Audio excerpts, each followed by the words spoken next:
좋은 목요일 아침입니다. 찬송가 138장 찬양하시겠습니다. 햇빛을 받는 곳마다 주 예수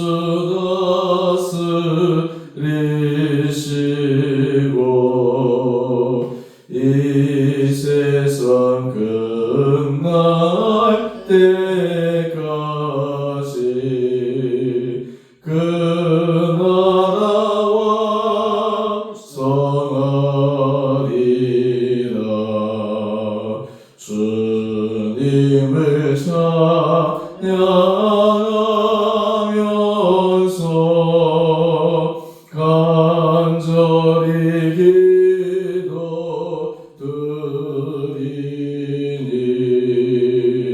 그 기도 양기 되어서 주 앞에 상달하도다. 온 세상 모든 사람들 그 사랑 찬송하도다.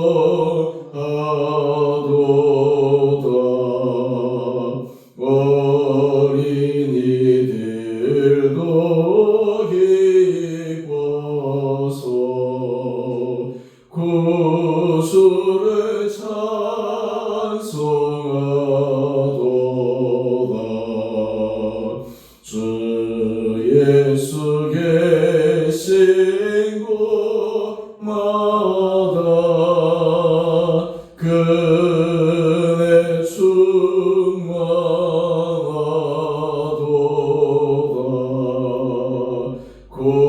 고나고 지친 사람들 주님의 사랑받도다.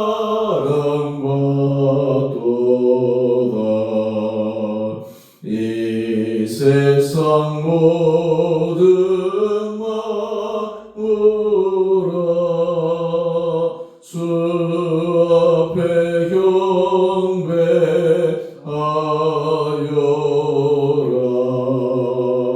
저 천군 천사와 함께 주님을 찬송하여라.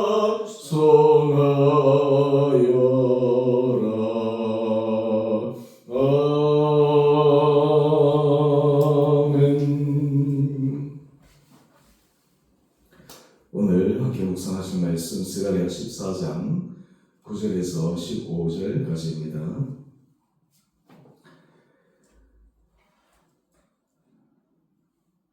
여호와께서 천하의 왕이 되시리니 그날에는 여호와께서 홀로 한 분이실 것이요 그의 이름이 홀로 하나이실 것이라.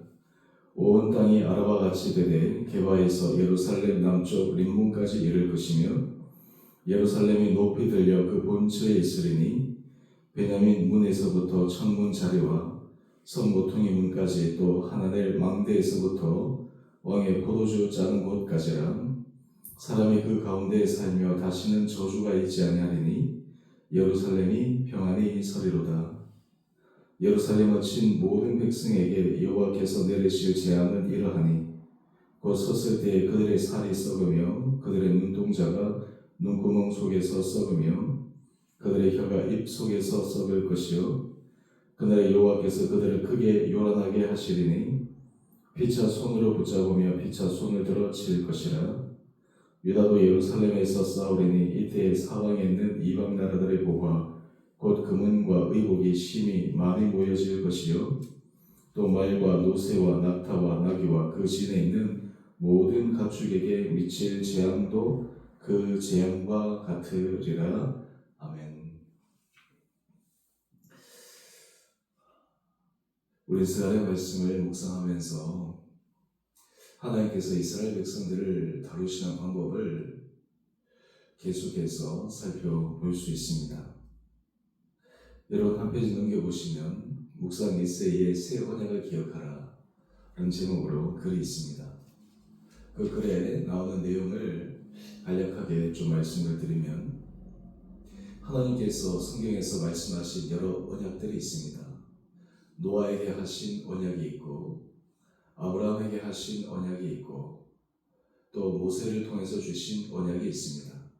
특히 이 언약 가운데 모세를 통해서 주신 언약은 이스라엘 백성 공동체를 향해서 주신 말씀입니다. 그 전제는 너희는 내 백성이 되고 나는 너의 하나님이 되리라. 이 전제 위에 하나님의 백성으로 그들이 살아가는 삶의 실제적 모습 속에서 하나님의 축복을 받기 위해 그들에게 꼭 필요한 한 가지 조건을 제시하십니다. 바로 그것은 오늘 묵상에서 나오는 것처럼 율법에 순종하면 복이 있고 순종하지 않으면 저주가 있다라는 것입니다. 순종하면 복인데 순종하지 않으면 심판이 있다는 것입니다. 그런데 여러분, 이스라엘 백성의 역사는 어떠합니까? 순종의 역사가 아니라 불순종의 역사입니다. 그래서 불순종으로 인해서 그들은 나라가 망하고 황폐되고 폐역하게 됩니다. 하나님의 약속 말씀을 결국 그들이 나라가 망하고서야 정말 뼈저리게 경험하게 되는 것입니다. 그런데 이 이스라엘 백성의 모습을 보면서 우리는 순종에 관해서 왜 그렇게 하지 못할까 이렇게 질문하기도 하지만, 실제 우리의 삶을 가만히 들여다보면 우리도 역시 하나님의 말씀에 순종하며 살아간다는 것이 얼마나 어려운가 라고 하는 것을 깨닫게 됩니다. 보다 근본적으로 얘기를 하면 우리는 하나님 앞에 의롭게 정직하게 진실하게 예를 쓰고 살아갈 수 있습니다. 하지만 완벽하게 살아갈 수 없습니다. 다 부족함, 연약함, 좀 도토리 기저귀처럼 50보 100보의 모습일 뿐이지 죄성은 우리 힘으로 긁고 극복할 수 없습니다. 바로 여기에 하나님께서 새로운 길을 내신 것이 복음, 십자가의 은혜요 능력이지 않습니까? 여러분, 복음을 통해서 하나님께서 하시고자 하시는 궁극적인 목적이 무엇일까요? 그것은 회복입니다. 죄로 인해서 죽었던 자들, 죄의 열매로 사망에 이르게 된 자들을 하나님께서 회복시키신다라는 것입니다. 오늘 스가랴 말씀으로 다시 돌아가 보시면 하나님은 이스라엘 백성들을 다루실 때 그 과정은 혹독하고 힘들지만 그 결말은 신비합니다. 왜 그렇습니까? 회복하시는 하나님이시기 때문입니다. 다시 하나님의 언약의 백성으로 되돌려 놓으시는 하나님의 강력한 섭리를 우리는 이스라엘 백성의 역사를 통해 확인할 수 있기 때문입니다. 오늘 9절 말씀을 한번 보십시다. 여호와께서 천하의 왕이 되시리니 말씀하고 있습니다. 이제 하나님은 이스라엘 백성만의 하나님, 민족의 하나님이 아니라 온 천하 만물의 하나님이심을 말씀하고 있습니다. 오늘 10절을 보면 온 땅이 아라바 같이 되며 라고 얘기합니다. 땅이 평평해지는 것을 의미하죠. 이스라엘은 우리나라처럼 이게 산악지대로 되어 있기 때문에 사실 그 지역 자체가 굉장히 방어하기에 좋은 그러한 지형입니다. 그런데 하나님께서 이제 이스라엘 백성들이 자연 지형으로 또는 그들의 힘으로 보호하는 것이 아니라 친히 그들의 보호자가 되시겠다 말씀하십니다. 온 천하는 아라바 같이 되지만 우리 10절 말씀을 보면 예루살렘을 높이 들어서 하나님께서 온전히 보호하시겠다 말씀하십니다. 그리고 이어서 11절 말씀을 한번 보십시다. 오늘 제가 PT 단톡방에 올린 말씀입니다. 사람이 그 가운데에 살며 다시는 저주가 있지 아니하리니 예루살렘이 평안히 서리로다. 우리 삶의 자리에 하나님 주시는 평안, 그것이 큰 은혜요 복인데 그것이 삶의 자리에 얼마나 큰 복인지를 깨닫지 못하고 지나갈 수 있습니다. 이스라엘 백성들이 처참한 고통을 당한 후에야 하나님 주시는 그 평안의 복이 얼마나 크고 놀라운가. 그래서 인사 샬롬이라고 하는 것은 평화의 인사가 아닙니까? 이것이 바로 하나님께서 이스라엘 백성들에게 주시고자 하시는 진정한 회복입니다. 여러분, 우리 삶의 자리에서 하나님은 우리를 이렇게 새롭게 이끌어 가시기를 원합니다. 우리 삶에 여러 가지 크고 작고 굴곡진 삶의 고비고비들이 있다 하더라도 우리가 하나님의 손에서 하나님 앞에서 우리가 서게 될 때 하나님께서 우리의 삶을 주님의 평안의 삶으로 인도하게 되리라 믿습니다. 우리가 회개할 때 우리가 실제적으로 하나님 앞에 회개를 합니다. 근데 그 회개를 할 때 우리의 마음이 하나님 앞에 전적으로 우리의 모습을 토로하고 자백합니다. 또한 그때 진정한 회개, 진정한 돌이킴, 거기에는 하나님께서 새로운 평안의 은혜의 문을 열어주시는 것입니다. 우리가 삶의 자리에서 때로 이스라엘 백성이 그랬던 것처럼 자신의 실패와 실수, 연약함, 이것을 통해서 정말 죄인임을, 정말 하나님 앞에서 죄성 가진 혼자의 힘으로 구원받을 수 없는 자라는 것을 철저하게 깨닫고 난 후에 정말 두 손 들고 천부여 의지 없어서 하나님의 은혜와 긍휼을 구하며 나아갈 때 하나님께서 우리의 심령을, 우리의 삶을 새롭게 하여 주시는 은혜가 저와 여러분 가운데 있게 되기를 간절히 소망합니다. 또한 12절 이하의 말씀을 보게 되면 예루살렘을 친 모든 백성, 실제로 예루살렘을 친 이방 나라들은 이스라엘과 상대적 비교할 때 결코 그들이 선하거나 그들이 이스라엘 백성들보다 하나님 앞에서 좋은 모습은 아니었습니다. 단지 이스라엘 백성을 심판하는 도구로 쓰임받았을 뿐입니다. 도구로 쓰임받은 후에 그 결과는 어떻게 될까요? 우리 12절 말씀을 보면 여호와께서 내리실 재앙은 이러하니 곧 섰을 때 그들의 살이 썩으며 그들의 눈동자는 눈구멍 속에서 썩으며 그들의 혀가 입속에서 썩을 것이요.